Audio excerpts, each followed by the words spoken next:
Hey everyone, Michael here. Hope you guys are all having a fantastic day out today. Today we're going to be talking about some new news that came out that just makes the swamp look swampier. It's unfortunate, I know, but we really should talk about this, okay guys? Now, before we get started, the sponsor of today's video is Fairdesk. I've been talking about them for a while. They've been sponsoring the channel for a while, so I want you guys to go check out the link down below and you can see if you like their exchange and if you guys like their fee structures, okay? One of the main benefits is basically you guys get to copy trade and have fun making money while you sleep. It's always a good promise when you guys can do that, right? Now, as far as the news is concerned, the big headline here, and we're using CNBC today, is prosecutors drop another charge against FTX co-founder Sam Bankman-Fried. Now, we all knew that there was some corruption going on. He was bribing, it looks like some Democrats and Republicans, I guess more Democrats, and to be honest, to try to get some laws made that would really help out FTX in the long run and in the short term before everything really blew up. It looks like the Justice Department is actually dropping those charges right now, and to me it feels like they're doing it because if they go down that route, they have to say, hey, which politicians did he bribe? Which Republican, which Democratic politicians did he bribe? And was something done about it? Things like that. And when you go down that road, of course, it's going to make the government look very, very bad. And I don't think the Justice Department wants that. What we normally see from the type of corruption, I would say, from the Justice Department is it's not so much are you Democrat or Republican or independent. It's more of are you an insider or are you an outsider. If you're an outsider, you tend to get treated very harshly, or just normally, I would say. And then if you guys are an insider, you guys get those special types of treatments. You still see him getting prosecuted with securities fraud and stuff like that. But the fact that there's no bribery or no political corruption type case going on right now, it really shows you that they're trying to not embarrass the congressmen and women out there. And instead, they're just trying to take him down. And I'm wondering how much he's going to spill if it comes down to it. A few days ago as well, the judge instituted a gag order on him.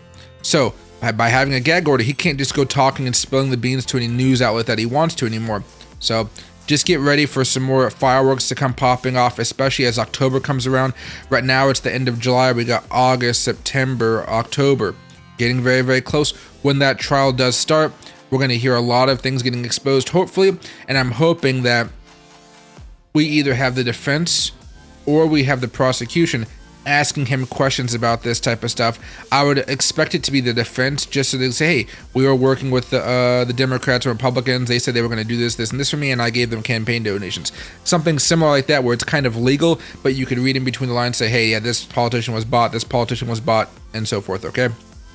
Now, a few things here. Federal prosecutors told a Manhattan judge they wouldn't pursue a campaign finance charge against FTX founder Sam Bankman-Fried. Now, this is not the first time it's happened. It's the second time it's happened. So it's the second time Manhattan prosecutors have had to forego charging the billionaire who is accused of precipitating the collapse of his crypto exchange through a multi-billion-dollar fraud. And then, of course, he still has multiple wire and securities fraud charges. That's not as big as bribing members of Congress, which he did because he was given them millions and millions and millions of dollars. And you know what? They took those millions and millions and millions of dollars and they didn't give it back. Okay? Now, it's a campaign finance charge. Maybe if I open up this new tab here, we might see something interesting here. Let's see, there we go. Sam Bankman-Fried diverted FTX customer funds to donate to political campaigns, authorities charge. Now, this is all the way back in December of last year, so December 14th of 2022 when the story came out. But you can see that they charged him back then. Federal prosecutors charged FTX founder Sam Bankman-Fried with using tens of millions of dollars of misappropriated customer funds to make illegal political donations to both Democratic and Republican candidates. Prosecutors said that one of the reasons he made those contributions was to influence the direction of the policies and affect the that are affecting the cryptocurrency industry. Now, I think this is all common knowledge, and these stories that came out last December, they're very well done. They have some sources. They're good news stories, and it kind of just makes you think, why would they actually drop these types of charges? And I don't think it's to help Sam Bankman-Fried. I think it's to help the politicians who, at this point, are really, some politicians are trying to help the FBI, some are against the FBI right now. They're trying to help some of those politicians who, to be frank, are supporting some of those bad behaviors that are coming out of the Justice Department over the past few weeks. I think we all know about that sweetheart deal that Hunter Biden received.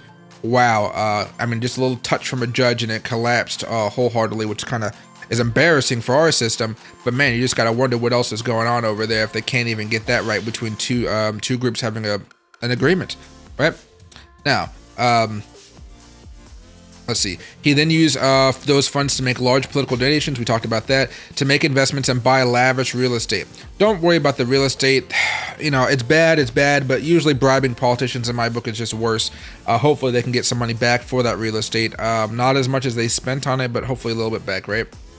Let's see. There we go. Giving at least $25,000 to campaigns and political action committees in the name of other persons. And the names of other persons. So I wasn't even going under his name. So I want to know what you guys think right now about this. It just doesn't feel right, and especially with the Justice Department being in this huge microscope right now, because it's been this weird, you know, you get certain rules, you get certain rules, you get certain rules, and it's making everybody question it. If you're a Democrat, you're questioning it. If you're a Republican, you're questioning it. If you're independent, you're questioning it. What's going on right now? And this just does not help, especially for those in the cryptocurrency community. It almost feels like Gary Gensler is the head of the Justice Department, the way he's being, with the soft gloves on Sam Bankman-Fried. We all know how we feel about him. So let me know what you guys think, and thank you guys so much for watching. Today's video is sponsored by Fairdesk, a premier crypto exchange specializing in futures, spot, and copy trading. Use my link to join today and enjoy special perks, including extremely low fees. Dive into the future of trading with Fairdesk, where you can copy the best traders around.